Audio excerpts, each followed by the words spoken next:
Hey, folks. Got Miss Mary's shawl on. Still a little chilly in here. It is time. Thanks, Taze. I got more happy mail, some cards. I guess I'll do those next. Oh, me. Let's see. We're on Little Men, Chapter 16, Taming the Colt. "What in the world is that boy doing?" said Mrs. Joe to herself as she watched Dan running around the half-mile triangle as if for a wager. He was all alone and seemed possessed by some strange desire to run himself into a fever or break his neck. For after several rounds he tried leaping walls and turning somersaults up the avenue, and finally dropped down on the grass before the door as if exhausted. "Are you training for a race, Dan?" asked Mrs. Joe from the window where she sat. He looked up quickly and stopped panting to answer with a laugh. "No, I'm only working off my steam." "I need some steam. I'm steamless." Can't you find a cooler way of doing it? You'll be ill if you tear about so in such warm weather," said Mrs. Joe, laughing also as she threw him out a great palm leaf fan. "Can't help it. I must run somewhere," answered Dan, with such an odd expression in his restless eyes that Mrs. Joe was troubled and asked quickly, "Is Plumfield getting too narrow for you?" "I wouldn't mind it if it was a little bigger. I like it, though, only the fact is, the devil gets into me sometimes, and then I want to do a bolt." The words seemed to come against his will, for he looked sorry the minute they were spoken, and seemed to think he deserved a reproof for his ingratitude. But Mrs. Joe understood the feeling, and though sorry to see it, she could not blame the boy for confessing it. She looked at him anxiously, seeing how tall and strong he had grown, how full of energy his face was, and its eager eyes and resolute mouth, and remembering the utter freedom he had known for years before, she felt how even the gentle restraint of this home would weigh upon him at times when the old lawless spirit stirred in him. "Yes," she said to herself, "my wild hawk needs a larger cage, and yet, if I let him go, I'm afraid he'll be lost. I must try and find some lure strong enough to keep him safe. I know all about it," she added aloud. "It's not the devil, as you call it, but the very natural desire of all young people for liberty. I used to feel just so, and once I really did think for a minute that I would bolt. Run away." "Why didn't you?" said Dan, coming to lean on the lower window ledge with an evident desire to continue the subject. "I knew it was foolish, and love for Mother kept me at home." "I haven't got any mother," began Dan. "I thought you had now," said Mrs. Joe, gently stroking the rough hair off his hot forehead. "You are no end good to me, and I can't ever thank you enough, but it just isn't the same, is it?" and Dan looked up at her with a wistful, hungry look that went to her heart.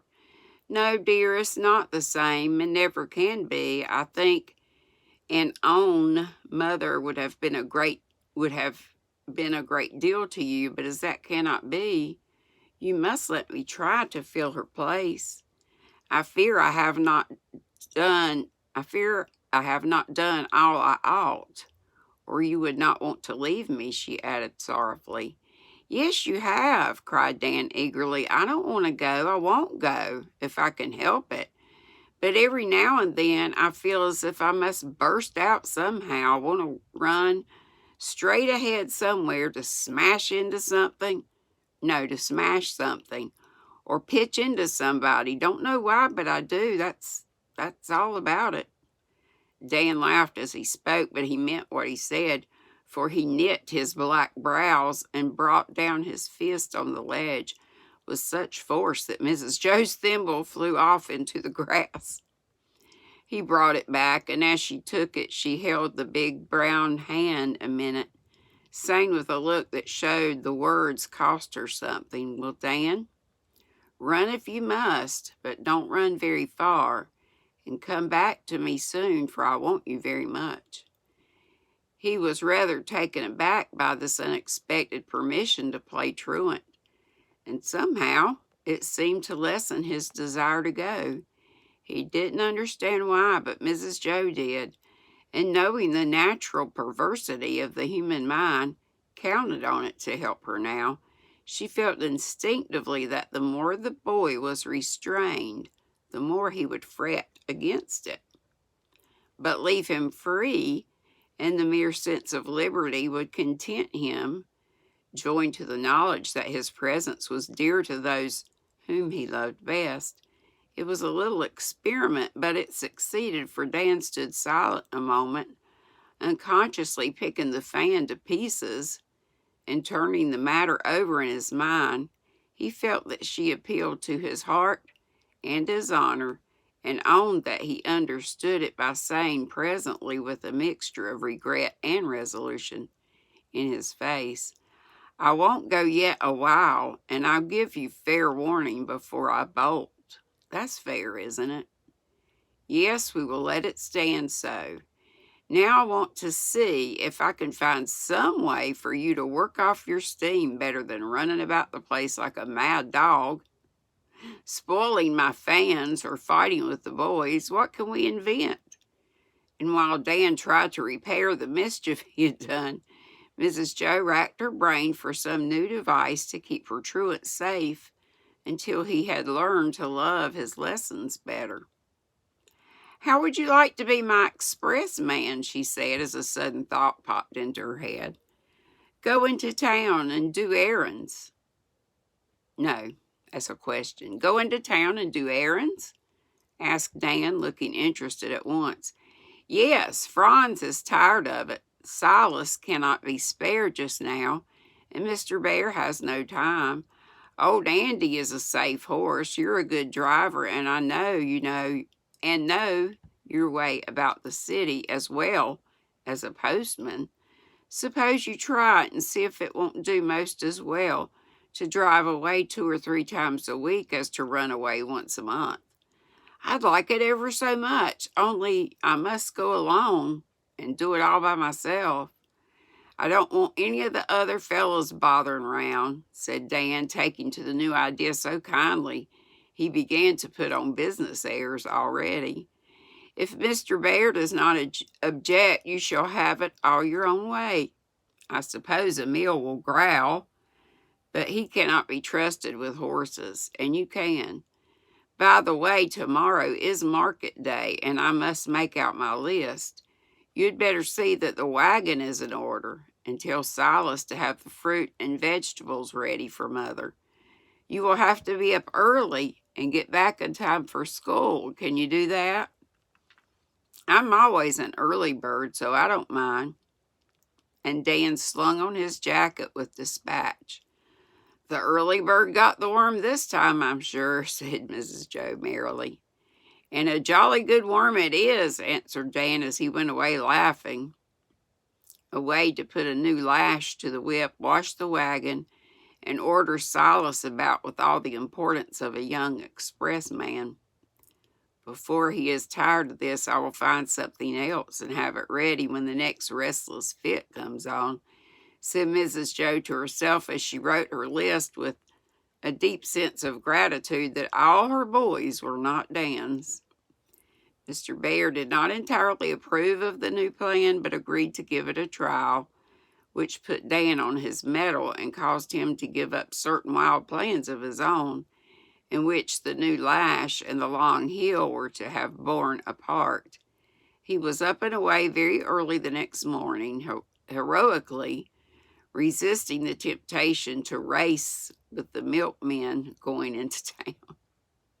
Once there, he did his errands carefully, to Mr. Bear's surprise and Mrs. Joe's great satisfaction. The Commodore did growl at Dan's promotion, but was pacified by a superior padlock to his new boathouse, and the thought that seamen were meant for higher honors than driving market wagons and doing family errands. So Dan filled his new office well and contentedly for weeks, and said no more about bolting, but one day Mr. Bear found him pummeling Jack, who was roaring for mercy under his knee. "Why, Dan, I thought you'd given up fighting," he said as he went to the rescue. "We ain't fighting, we're only wrestling," answered Dan, leaving off reluctantly. "Well, it looks very much like it and feels like it, hey, Jack?" said Mr. Bear as the defeated gentleman got upon his legs with difficulty. "Catch me wrestling with him again. He's most knocked my head off," snarled Jack, holding on to that portion of his frame as if it really was loose upon his shoulders. "The fact is, we began in fun, but when I got him down, I couldn't help pounding him. Sorry I hurt you, old fella," explained Dan, looking rather ashamed of himself. "I understand the longing to pitch into somebody was so strong you couldn't resist. You're sort of a berserker, Dan, and something to tussle with is as necessary to you as music is to Nat," said Mr. Bear, who knew all about the conversation between the boy and Mrs. Joe. "Can't help it. So if you don't want to be pounded, you'd better keep out of the way," answered Dan with a warning look in his black eyes that made Jack sheer off in haste.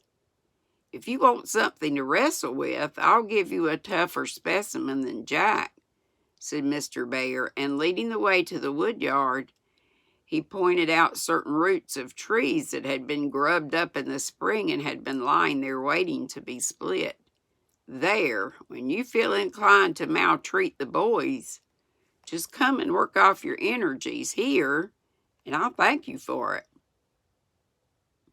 "So I will," and seizing the axe that lay near Dan, hauled out a tough root and went at it so vigorously that the chips flew far and wide, and Mr. Bear fled for his life. So, sounds like a good job for him, as long as nobody else is around. To his great amusement, Dan took him at his word and was often seen wrestling with the ungainly Knots, hat and jacket off, red face and wrathful eyes, for he got into royal rages over some of his adversaries and swore at them under his breath till he had conquered them, when he exulted and marched off to the shed with an armful of gnarled oak wood in triumph. He blistered his hands, tired his back, and dulled the axe, but it did him good, and he got more comfort out of the ugly roots than anyone dreamed, for with each blow he worked off some of the pent-up power that would otherwise have been expended in some less harmless way. "When this is gone, I really don't know what I shall do," said Mrs. Joe to herself, for no inspiration came and she was at the end of her resources. But Dan found a new occupation for himself and enjoyed it some time before anyone discovered the cause of his contentment. A fine young horse of Mr. Laurie's was kept at Plumfield that summer, running loose in a large pasture across the brook. The boys were all interested in the handsome, spirited creature, and for a time were fond of watching him gallop and frisk, with his plumy tail flying and his handsome head in the air, but they soon got tired of it and left Prince Charlie to himself, all but Dan. He never tired of looking at the horse, and seldom failed to visit him each day with a lump of sugar, a bit of bread, or an apple to make him welcome. Charlie was grateful, accepted his friendship, and the two loved one another as if they felt some tie between them, inexplicable but strong. In whatever part of the wild field he might be, Charlie always came at full speed when Dan whistled at the bars, and the boy was never happier than when the beautiful, fleet creature put its head on his shoulder, looking up at him with fine eyes full of intelligent affection. "We understand one another without any palaver, don't we, old fella?" Dan would say. See if I can look up that word. Come on.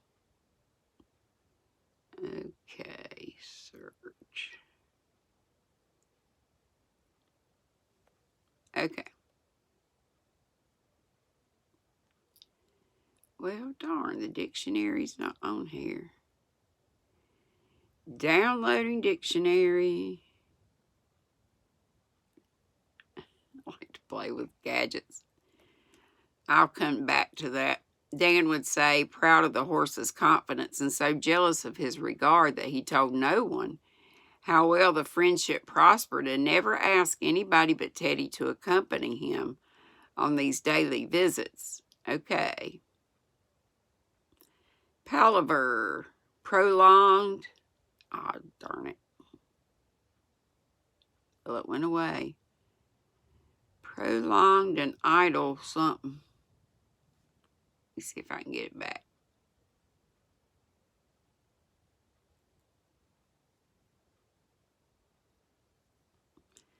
Prolonged and idle discussion. There we go. When he said, we understand one another without any palaver, don't we, old fella? I guess I'm saying it right. Teddy to accompany him on these daily. Mr. Laurie came now and then to see how Charlie got on and spoke of having him broken to harness in the autumn. We won't need such taming. He is such a gentle, fine-tempered brute. I shall come out and try him with the saddle myself some day, he said on one of his visits. He lets me put a halter on him, but I don't believe he will bear a saddle even if you put it on, answered Dan, who never failed to be present when Charlie and his master met. I shall coax him to bear it, not mind a few tumbles at first. He's never been harshly treated, so though he will be surprised at the new performance, I think he won't be frightened, and his annex will do no harm. I wonder what he will do, said Dan to himself as Mr. Laurie went away with the professor, and Charlie returned to the bars from which he had retired when the gentleman came up. A daring fancy to try the experiment took possession of the boy as he sat on the topmost rail with the glossy back temptingly near him. Never thinking of danger, he obeyed the impulse. And while Charlie unsuspectingly nibbled at the apple he held, Dan quickly and quietly took his seat. He did not keep it long, however, for with an astonished snort, Charlie reared straight up and deposited Dan on the ground. The fall didn't hurt him, for the turf was soft, and he jumped up saying with a laugh, I did it anyway. Come here, you rascal, and I'll try it again. But Charlie declined to approach, and Dan left him resolving to succeed in the end, for a struggle like this suited him exactly. Next time he took a halter, and having got it on, he played with the horse for a while, leading him to and fro, and putting him through various antics till he was a little tired. Then Dan sat on the wall and gave him bread, but watched his chance, and getting a good grip of the halter, slipped onto his back. Charlie tried the old trick, but Dan held on, having had patience with Toby, who occasionally had an obstinate fit and tried to shake off his rider. Charlie was both amazed and indignant, and after prancing for a minute, set off at a gallop, and away went Dan heels over head. If he had not belonged to the class of boys who go through all sorts of dangers unscathed, he would have broken his neck. As it was, he got a heavy fall and lay still collecting his wits, while Charlie tore around the field, tossing his head with every sign of satisfaction at the discomfiture of his rider. Presently it seemed to occur to him that something was wrong with Dan, and being of a magnanimous nature, he went to see what the matter was. Dan let him sniff about and perplex himself for a few minutes, and then he looked up at him, saying as decidedly as if the horse could understand, You think you have beaten, but you are mistaken, old boy, and I'll ride you yet. See if I don't. He tried no more that day, but soon after attempted a new method of introducing Charlie to a burden. He strapped a folded blanket on his back, and then let him race and rear and roll and fume as much as he liked. After a few fits of rebellion, Charlie submitted, and in a few days permitted Dan to mount him. often stopped short to look round as if he said half patiently,